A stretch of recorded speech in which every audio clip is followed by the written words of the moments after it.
Welcome to the Lucha Lounge. I'm your host, Steve DeMarco. Hope everybody's enjoying their Sunday fun day or their Monday fun day or whatever day of the week that you're actually catching this, whether it be on video format, which is on my YouTube channel, which you can subscribe to, or you can subscribe to the Offshoots Network and you get the audio version every Monday. This is actually being recorded on Saturday afternoon. What a week it's been.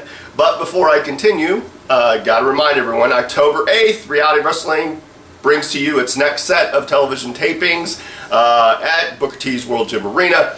And a week later, October 15th, Reality Wrestling will be holding its fantasy camp. So if you are, whether you're brand new, have never been in the business of considering it, and want to know how to get your foot in the door, that potentially is your foot in the door.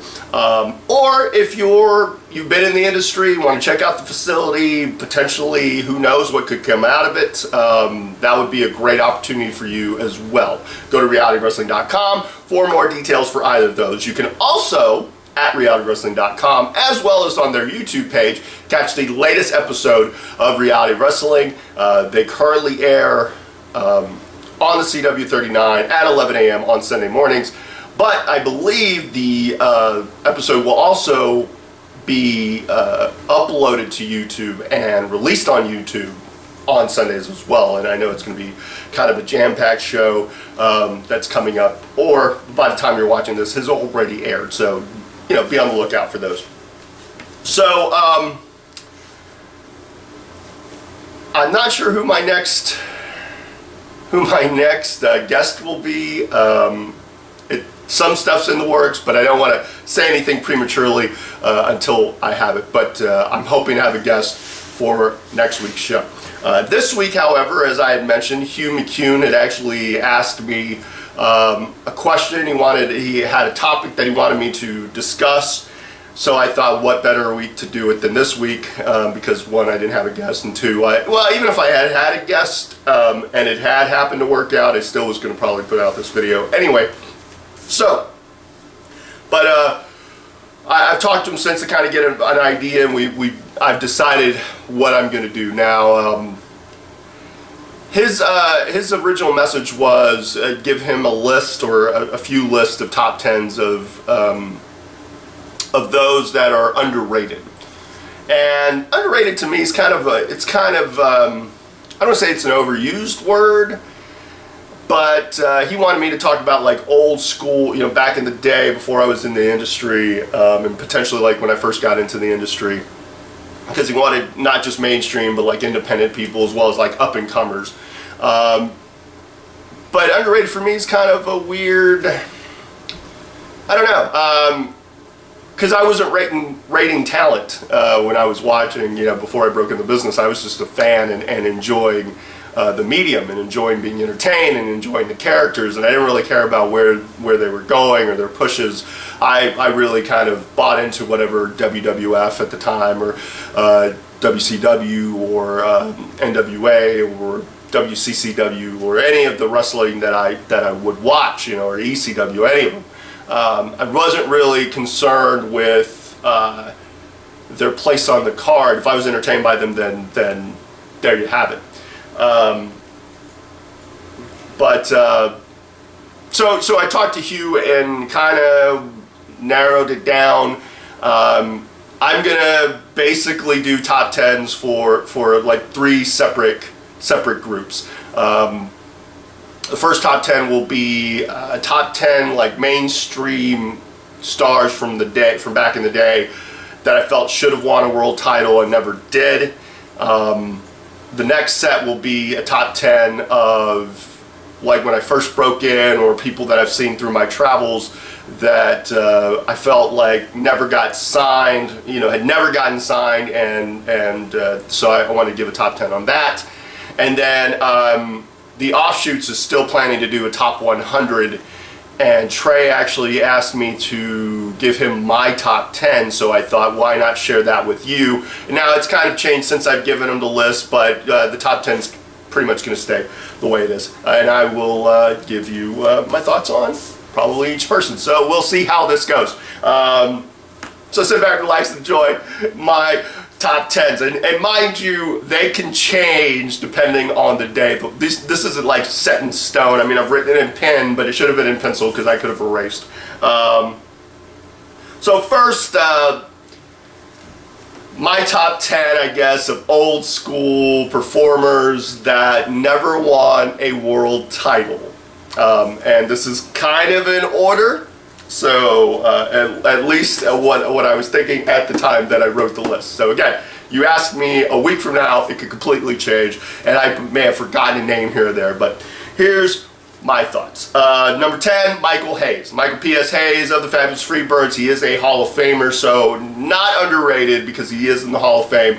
And the Freebirds, along with, especially with Michael Hayes, I thought, man, they were something. One of the hottest acts, one of the hottest feuds with the Von Erichs. I never really concerned myself with titles and so on and so forth, although I think they had some success as a group. But Michael never really got his success as a singles competitor. And I think he was in WCW and WWF at a time, and still never really got his due.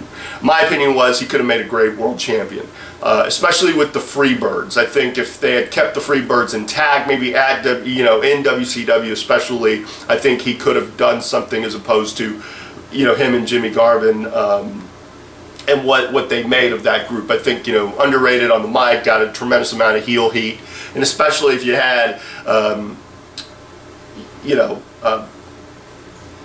Terry Gordy and Buddy Rogers, if you had those guys as well, I think it could have been something, because he would have had the strength in numbers and whatnot to keep that title. And maybe it would have been a small run, but I think, who's the guy that if I look back now, I think, man, could have been a great world champion, at least for WCW. Another guy, speaking of the Freebirds and the Von Erichs and their feud, Kevin Von Erich. Never really got, I would say he never got like the NWA world title. And I think at one point they could have very well done that with him. Probably next to David Von Erich, probably the most talented member of the Von Erich family, especially those brothers. I mean, Kerry had the look and size and again, having the look and the way they packaged him. But I thought Kevin, man, especially the barefoot.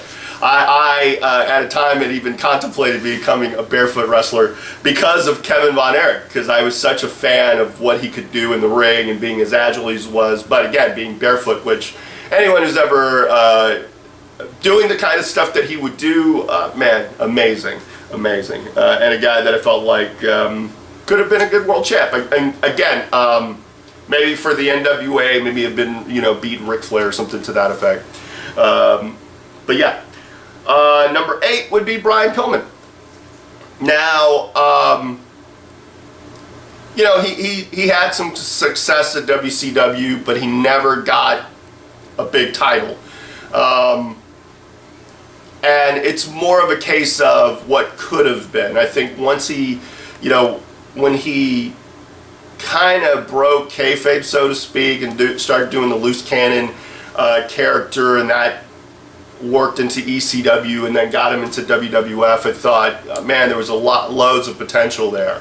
And then having the accident and his ankle being in the shape that it was, and him still really trying to continue, and he was part of groups like the Foundation. He was part of the Heart Foundation as well as the Four Horsemen. I mean, that's like, so not underrated because he's so well respected, and definitely respected by me. And I think I can only imagine what would have happened if he had stayed alive, and remained alive, and Austin had won the title. And he could have been definitely a guy that I kind of always think, man, fantasy booking wise, that as opposed to Dude Love, could you have imagined, even if Pillman had to have taken some time off to really fully heal, and then Vince bring him in as his corporate guy, with that loose cannon stuff, I think. But yeah, again, tragedy probably prevented him from moving up further, and injury and whatnot. But yeah, a guy that I definitely enjoyed watching. Another guy I enjoyed watching was Nikita Koloff. I mean, long before there was Goldberg, there was Nikita Koloff. such a phenomenal character, so intense.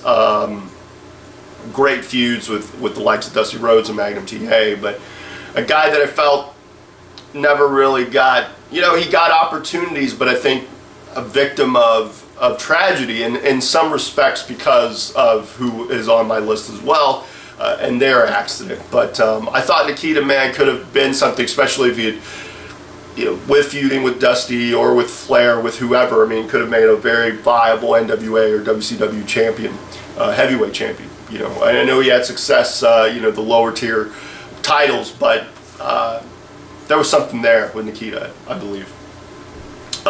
Speaking of Nikita, he's often,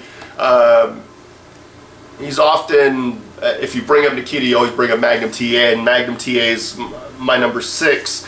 And again, tragedy. The car accident hadn't happened, we'd probably be talking about Magnum TA the same way we probably talk about Sting, and the same way we talk about Hogan. I think Magnum had all the tools, he had the look. I mean, he had movie star looks, he had appeal, he was transcendent. I think everyone liked him. He was a great babyface, and I think had the accident not happened, I believe you're looking at a guy who would have won plenty of world titles and been the franchise of that, of NWA, WCW for years. But especially if he continued that feud with Nikita, and some memorable stuff there. So number 5, Roddy Piper. Now I know Roddy Piper, I believe, won the WCW world title, so he's almost one of those guys that should count. But to me, that was kind of too late. I believe that he was one of those guys, heel-wise, the perfect antithesis to Hulk Hogan, that those guys could have traded the title here and there. Now, there have been rumors of why that never happened, why that never came to be. But Roddy Piper, to me, from a promo standpoint, from a reaction standpoint, from a performer standpoint, he was one of the foundation parts of WWF, and I think a guy that could have definitely been a quality world champion if had been given the opportunity. So yeah, another guy, man, personal favorite of mine, Mr. Perfect. Definitely lived up to the moniker. Perfect. The vignettes, all of that, and I think had injury not become a part, I could have seen him. Now, when he went to WCW, I think that boat had sailed for him, unfortunately, given the landscape of WCW and the timing. But I think at WWF, around the time of the Intercontinental Championship, and if things had kind of changed, kind of been different, I think he would have been a really great champion. I mean, the perfect WWF champion, I think, would have been something to behold, at least in my opinion. Next, number 3, Scott Hall. Scott Hall never won a world title, not even in WCW, not even as part of the Outsiders, even though the Outsiders was a great thing.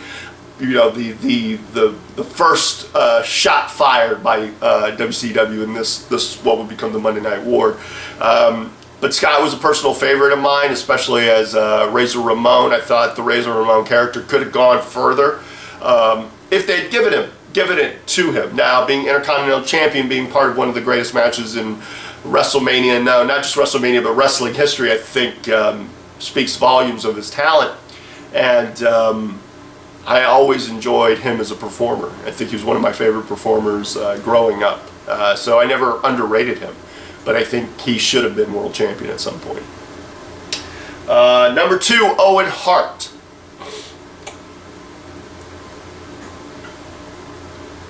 It's tragic to think of what happened to Owen, and the accident that happened, and all that. But I remember him as a performer. I remember being the King of Hearts, and being a Slammy Award winner, and his feud with Bret. And I think at that point, when he's feuding with Bret, if they had given him the title, it would have been something phenomenal. If you had brothers battling for the title, especially after the WrestleMania 10 win, and if they had allowed him to win it at some point, I think that would have helped Brett's climb even further, and definitely would have been well deserved for Owen. I think after the Montreal screw job, they could have done something, but I think at that point they just kind of kept him at the level that they kept him. And he was a model employee, so I don't think he was going to complain. But yeah, I still think, man, what they could have done. How much more they could have done with him, because he was, again, the King of Hearts and Slammy Award winner and had a lot of success, but world champion. I could have seen it. Especially around that time with Brett. I think I could have seen it. And number one, and kind of could be dismissed. I think, he technically held the title, the world title. I'm talking about Ted DiBiase, the $1 Million Man. I think around that time, if they had left him as champ and he had just kind of bought his way, he literally bought his way to the title. But if he was able to, literally money buys everything, everyone's got a price. And if he could have been bribed the president, bribed her almost, however you have you. But the $1 Million world champion, WWF champion would have been something. Now, the truth is that had he gotten the world championship, we never would have gotten probably the $1 Million belt. And to me, the $1 Million belt's a phenomenal title in its own right, and proof that everything's got its price and you can buy a title. But seriously, I think long before Mr. McMahon, that guy could have been the ultimate heel, and I think Vince probably would have given him the rightful push. But again, timing and all that. So. That was my top 10 for people, in my opinion, that should have won the world title that never did. So, I didn't want to include guys that did want it at other places like Steamboat or, there's a whole slew of people or talents. So yeah, that was my top 10 for old school, mainstream, underrated people. So never win any title. Now, top 10 indie people to never get signed. And signed to me is not that you're just in developmental, but that you actually appear on television. It's one thing to get signed to maybe a developmental deal. It's another thing to appear on television. So if any of these guys or gals got signed, yes, there are women on my list as well. One, but we'll get into that in a minute. Yeah, so if they didn't appear on television, then I don't consider it. So if they were on Impact Wrestling, you got signed. If you were on ROH and a regular contributor to their product, I consider that being signed. So here's kind of my top 10. Again, could change. Maybe not the top 3. But everybody else could change, and I could add names and subtract names as we go. But so here we go. Number 10, Ryan Davidson. Ruthless Ryan Davidson. To me, I don't understand why he's not signed. I'm not the only one who feels that way. I think from a promo standpoint, from an entertainment standpoint, from all the tools, there are very few holes in that guy's game from a performance standpoint. From the first moment I saw the guy perform, I thought that guy could be a star. He could be a big deal anywhere he went, and he's definitely proven that with everywhere that he's gone. But the fact that he's never been signed, to me, is tragic. Not real tragic, because his career's still going, and who knows what the future is going to bring. But I truly believe that he could fit right in with it, the current product, anywhere you put that guy. Number 9, Jessica James.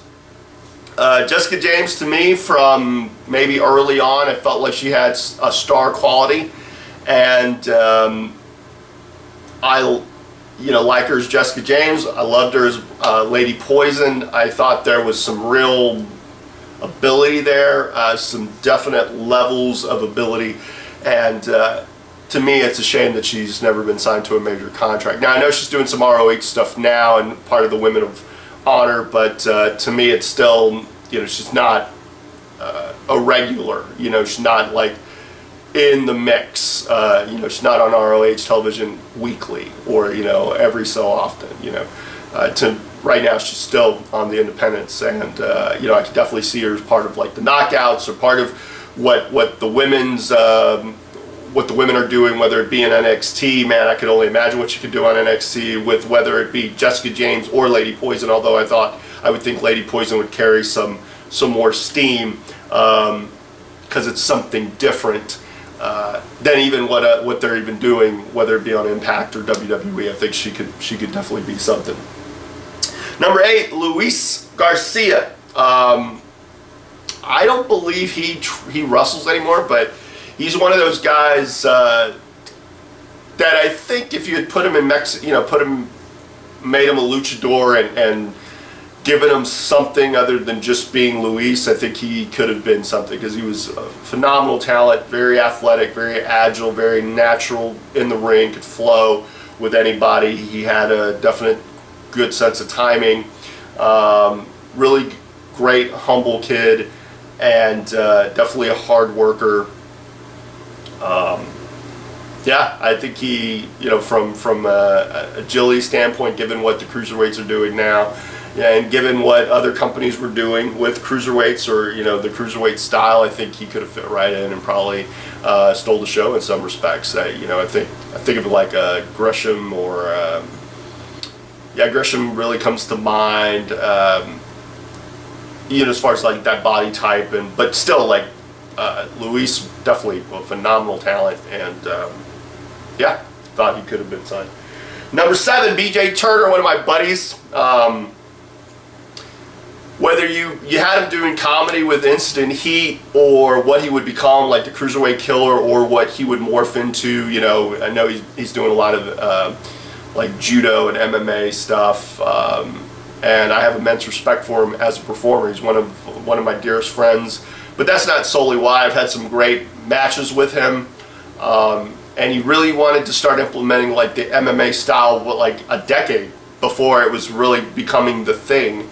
And really implemented that and really helped me at times, with training and such. I think had he been given an honest to goodness shot, I think he could have been something, because he was definitely, a rare talent with speed and agility and attitude and intensity, and a guy that, irregardless of his size, you could put him in the ring with anybody and he could look like he belonged, and sometimes that's the name of the game. Number 6, Jeremy Sage. Sage to me should have been signed for a number of reasons. Whether you needed someone to do commentating, you needed a heel manager, or you needed a performer. The guy had a great grasp of psychology, had a great grasp of timing. Pleasure to work with, and a bona fide great guy, and a guy who really helped me along early in my career. Really got my foot in the door with PCW. Really put in a word for me. So I definitely cannot sing his praises enough. But Jeremy Sage, number 6. Number 5, Tim Storm. Now I know Tim's doing some amazing stuff and has found the Fountain of Youth, and kudos to him. Give me the Fountain of Youth location, Tim. But enough. I've always thought Tim, even back in the day when we were feuding, he was one of my choices for a guy that to feud with, and really helped me step up my game, and a consummate pro, and great timing, great sense of psychology, and I see what he's doing now, and I think. Man, he's found the Fountain of Youth. Now he might be deep in the mix of NWA, but man, I would really love to see him with a major company, in the sense of like an ROH or an Impact Wrestling, or even New Japan, man. Because he carries himself like such a pro. It's just something to behold. Jared Steele. Now this is more of back in the day, and not that he was underrated by any stretch of the imagination. In fact, I mentioned the top 100 for the offshoots. I remember when Indie Wars was doing the top 100 a lot of times. Jared was a guy that they looked at as a top guy. I thought at one point from a physicality standpoint, an intensity standpoint, and if you gave him a mouthpiece, I think he could have done wonders. At one point I thought he was really on top of his game, and yeah, I think he's a guy that could have done some good stuff regardless of where he ended up. Number 3, Mike Fox. A guy who I consider a standard bearer, especially within PCW. He was the main event, and he might say, without the main event there is no show, and I would always say, well, there is no show without Steve DeMarco. So it always kind of be a play on the words. Fox is one of the guys that I had immense chemistry in the ring with, and I thought we made some true magic out there. And really enjoyed feuding with him. I really enjoyed getting to work with him. I really enjoyed partnering with him here and there. But I considered him at one point the best in Texas for a number of years. I thought he had all the tools to be a top performer anywhere. Especially, you know, like once he got the haircut and really kind of morphed into this, like the true pro, and he was a pro in every sense of the word. And yeah, I could just see him, especially from a promo standpoint. The guy was phenomenal on the mic. Number 2, Eddie Craven, Eddie Atlas, a guy I think who was signed to a developmental deal, but never got to be on the main roster. I would say, and you know, he'd had success other places, been to Puerto Rico, all of that, but he never got his time to shine in a major company, and I believe that was a shame, you know, because I thought he had all the tools, you know, from a look, from an attitude, from a style. Now, you know, promo work, I think he would have had to find his voice in that respect, but I believe from a technician, performer standpoint, I think he was a guy that was great and should have been, a mainstream guy. And number 1, and this guy would probably always be number 1 on my list, Russell Simpson, Psycho Simpson. Now I know he went to Japan. I know he did some Mexico stuff. I believe he had a developmental at one point, I think when he was with PWA, but never got the opportunity. A guy who could play any role. You could put that guy in any situation, any role, and he could do it all. He had no flaws. We always joked that he was a mutant for a number of reasons. One is that he had the ability to stop time and fix mistakes without people noticing. That always seemed like he was Neo to some degree, and he knew the Matrix because he could manipulate literally what was going on. But he was also immune because he healed extremely fast. I remember him shattering his leg, like his femur, and he shattered his lower leg, and they were like, "Oh man, it's going to be like a year before you could probably even walk." And I think he was healed up in like 6 months, and he was back in the ring. A true consummate pro in every sense of the word. And it's crazy to think, because he was also a guy that was a tremendous mentor to me, especially early on, and really helped guide me and such. And I know that he spent time at OVW and helped train a lot of those classes and whatnot, and a guy who's immensely respected in the industry from those who knew him.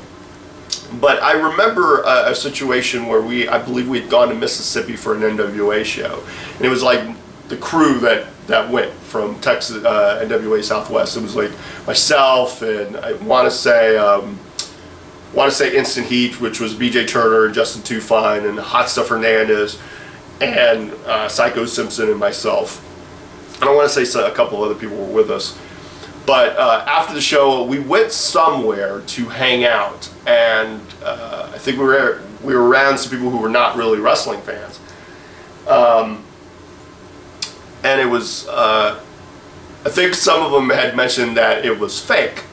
And I want to say BJ had said, "Oh, really? Well, I bet you don't know how it really can be."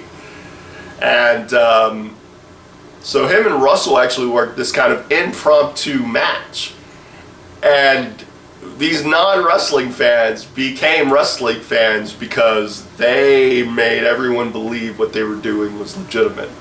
And there was a situation where I think BJ super kicks Russell, and Russell comes out of it with like a bloody mouth.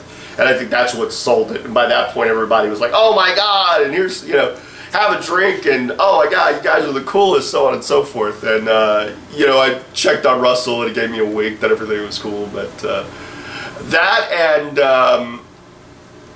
there were a couple of situations where, like, big names. I had mentioned this story before, but it bears repeating. There's a couple of stories about Russell. One was when he worked Sabu. One of the first times that I met Sabu was for EWF show.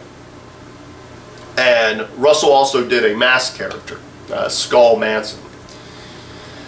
And at times he would do both Psycho Simpson and Skull Manson on the same show, and no one could tell the difference between the two. And I think so that shows his ability. But I remember he was talking in the back with Sabu. They were going over their match.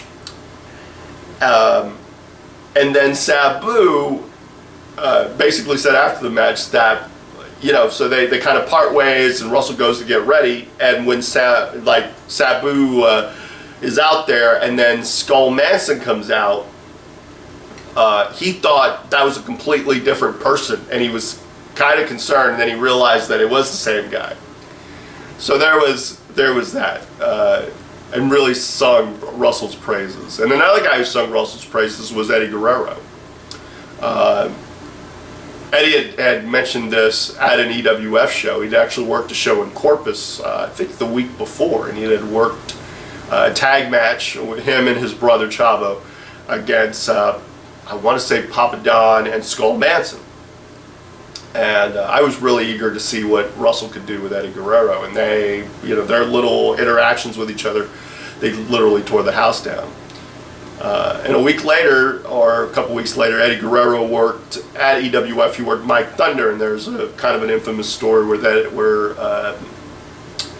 I think Thunder was a little sloppy, and Eddie took exception because he had just came back from Japan, and he took a little exception to it, and he kind of taught Mike a lesson. So after the show, people were talking to him, asking him about his match, and he was like, it was all right. He goes, but a couple weeks back, man, I worked this one guy in a mask. I worked a tag match with my brother. And he goes, this guy was phenomenal. He's like, his timing was great, his ability was great. Like, he's like, that guy should be, making a lot of money doing this. And what made it even sweeter was that he didn't realize Russell was actually in the room when he was saying this, and I think after that, and then he bumps into Russell, and he had already sang his praises, but after that, gave him a nice hug, and like they shared some pleasantries, and that'll always stick out. That'll always be a story that sticks out. So Russell will probably always be my top number one, because I believe that if you had put that guy in the WWE system, that could have been a big star. So not just signed, but he would have made a definite impact. So finally, my top 10 for the year. The Offshoots is doing the top 100. And I gave them probably like 70 names for over the year. Now, I'm not real sure what the Offshoots criteria is going to be. For me, it's always, it's not just wins and losses, because that's kind of out of the hands of the performer. And I understand, like, PWI 500 will do their thing, but for me, the the Offshoots, or when I was thinking of names, more importantly, once Trey's like, well, could you give me your top 10? I started to try to think, okay, what would my criteria be? And it wouldn't necessarily be just wins and losses, although that's a factor. It's also going to be the places that you work, where you work, the quality of the places that you work, how often I hear about you, how often I've seen you, your success within different promotions if you work multiple promotions, or your success within one promotion if you just work for one promotion. I think if you work for reality wrestling, it's a television show that airs weekly, it's on YouTube, all of that. I think that carries some weight. And I only really looked at the people that I see or I catch footage of them on a pretty regular basis. And again, when he asked me, this is kind of the top 10 that I gave him. Now I may have switched some switched some people around here or there. Not too many, but a couple. But to me, it's like it's a combination, not just those things, but also how entertained I am by the person, how good their promos are, how great their character is. Do I believe what they're doing in the ring? Do I believe what they're doing outside the ring? Do I believe, are they doing a good enough job of getting the word out, so on and so forth? Am I entertained by them? So with that said, my top 10 for this year so far. Now the year's not over, but we're in October, so we're in September.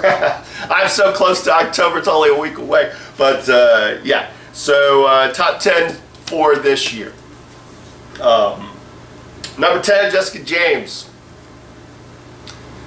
Only because I see her all over the place, and she's considered a big deal, and I know she's an extreme talent, and I've always been a fan of her work, so I'm always entertained by her. Anything she does, I buy into a lot of what she does. She's got some of the hardest kicks out there. She really knows how to lay them in, and I'm a fan of her work. So to me, she's number 10. Number 9, Tim Storm. Another guy, another person I'm a tremendous fan of. I'm a fan of their work. Really enjoy what I've seen. Guy seems to be everywhere, getting title shots. I wish him continued success. He carries himself like a pro. He looks like a pro, and he's definitely one of the better guys in the industry, especially on the independent level. Number 8, Brian Keith. Brian Keith, former television champion,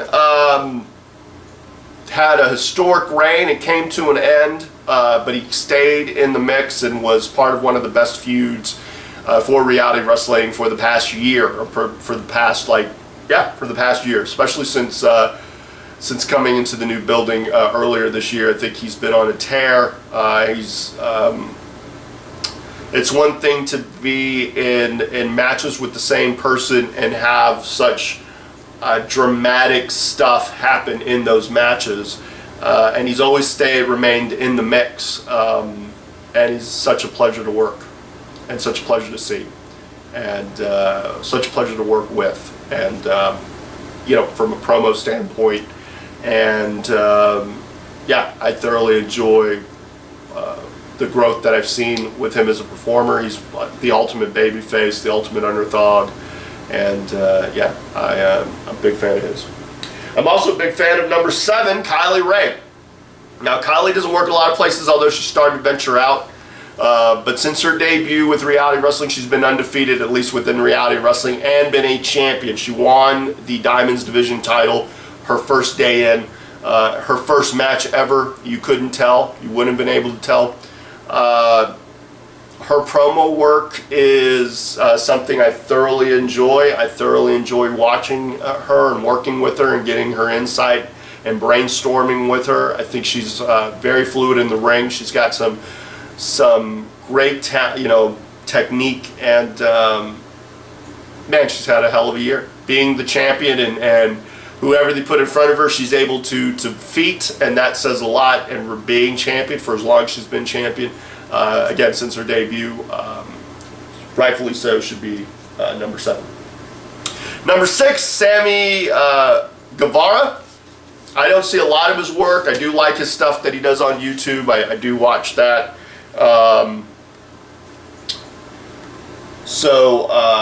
He's gotten some high-profile wins. I think he beat Zack Sabre Jr. not too long ago. He was won titles in multiple places. Again, I see his YouTube stuff, and I'm a fan of it. I watch it, mainly, mostly whenever they come out. I think he's a tremendous talent and really matured as a performer. Can do some phenomenal things in that ring. His finisher is something else, and I wish him continued success. He's had a great year. Number 5, Rex Andrews. Rex Andrews, who came out of exile. I already thought he was a talented guy before he left reality wrestling, but he came back with a vengeance. Targeted, was immediately successful, won the opportunity to go after either title. He went after the television title, and he proceeded to take the hopes and dreams away from Brian Keith. Rex to me is one of the most dangerous guys in the ring because of what he can do. His technique is second to none. I believe he's finding his voice. If he's not already found it, I believe he's on the cusp of that. He has tremendous matches. There's something different to them. There's a level of intensity there, and there's a side to them that's awesome. I'm truly a fan of his work, and to be the television champion, to thwart whoever you put in front of him, is something else. And I'm tremendously proud of him, and I look forward to seeing what the rest of this year brings in and next. And he's fought some top tier talent like Tony Nese and a few others, and really held his own and shined, and I expect continued success for him. Number 4, Andy Dalton. Andy's been everywhere. He's just got back from Japan. He's had a successful tour there. He's really evolved as a performer. I am eager to see what he does at Reality Wrestling because he'll be debuting there, and I am just ecstatic to see that guy. We've had our own run-ins, and they've been something else. I really enjoy the chemistry. He's a guy that I really enjoy watching, and I hope for continued success for him. Number 3, Ryan Davidson. Now, not necessarily a guy who had a whole tremendous lot of success from wins, losses, although he was able to defeat Mysterious Q early in the year, which was pretty much a shock because Mysterious Q had a lot of success against Ryan prior to that. Being under the expert tutelage of Stevie Ray helps. Ryan is one of the most gifted performers that I've ever seen in any ring, anywhere, anytime. I've worked with him for a number of years. I've been a fan of his for longer than that, and this year's been no different. Winning the tag team titles with Alex Reigns, being a virtual new duo. Ryan's promo work is some of the best work out there, bar none. There's very few guys that top him. He's got a size, intensity, really has stepped up his game as far as from a nutrition standpoint, from a training standpoint. I think he's a guy that should have been signed a long time ago, but giving further reason why people should take a look at him. Ryan Davidson to me is the number 3 guy, and realistically, it's like 3, 2, 1 are real close depending on you, who you talk to. But Ryan, man, great year for him, and I expect continued success for him. He's the cornerstone of any company that he steps foot in, and one of my best friends, and I really respect it. Number 2, Gino. Youngest heavyweight champion, I think, in wrestling history. At 19, he won the Reality Wrestling Heavyweight title, defeating Mysterious Q, which was a shock to everyone. I thought maybe 2016 would be his year, and it has been his year. He was undefeated before. He's defeated Ryan Davidson. He's defeated a virtual who's who. Whoever you put him in the ring with, he is defeated soundly. Whether it be East Snow, it'd be Ryan Davidson, it'd be Mysterious Q. He defeated the undefeated Marcellus Black in an epic encounter. Now, he may no longer be the champ, but the only reason he's no longer champ is because of an injury. It had nothing else to do. I think his promo work is coming along nicely. I think he has a pretty good grasp of who Gino is as a character. His work is second to none. He's got an amazing ability, and to think that he's only really been in the industry about 6 years, says something. He's grown leaps and bounds, especially with his time with Booker T. And he's a phenomenal performer and had a phenomenal year because he was undefeated for like 2 years. And that, man, and still, for all intents and purposes, undefeated. And I'm expecting continued success for him. And number one, and this really, had I not seen this guy, he might have been further down the list, but probably is still in my top 5. I'm talking about Danny Ramones. Not just because he's continuing the legacy that I set for. No, I'm just kidding. Not just because he's been on my show, like a lot of these people have been on my show. Some I'm hoping to get on my show pretty soon, but Danny's successful everywhere he goes. I know he runs or helps run a weekly promotion, and he's had success there, but he's had success everywhere. And a guy who holds like 3 different titles, 3 different companies. I know he holds a Hurricane Pro. I know that's the one that I really saw him. I saw him have a phenomenal match with Ryan Davidson. It was something else, and he's a phenomenal talent, man. I think the sky's the limit for this guy, and he's really just coming into his own the last couple of years. So Danny, to me, is one of the top guys in Texas, probably one of the top guys on anybody's list, I believe. So yeah. And there you have it. Now, just because I didn't mention a name or didn't bring up a name, it is what it is. I don't want to sit here and say that, again, it could change from week to week or the next time you talk to me, but currently those are my top 10s for each particular stuff. I hope everyone enjoyed that. Again, I don't know what next week's going to be or what it's going to bring as far as who my guests will be or what the topic will be, but I'm sure it's going to be something because I want to keep this momentum going.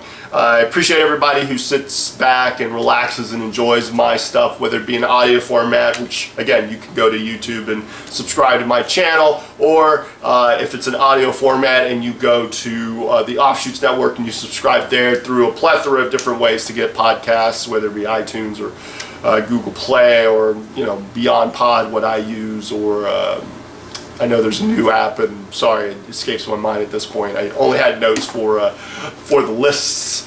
But yeah, anyone who enjoys it, anyone who gives me feedback, Hugh, thanks for the question and the topic. It really was fun discussing and really kind of getting to my mind as far as what I liked, what I saw.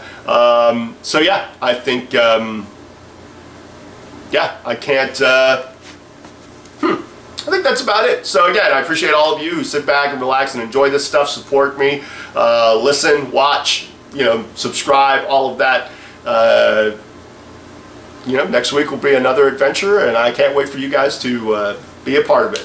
So as I always like to say, stay cool, stay sexy, stay classy. But hey guys, I don't have to tell you that because you're already that, because you sat back, relaxed, and enjoyed the smooth sounds and the beautiful vision that is myself. But until the next time, later.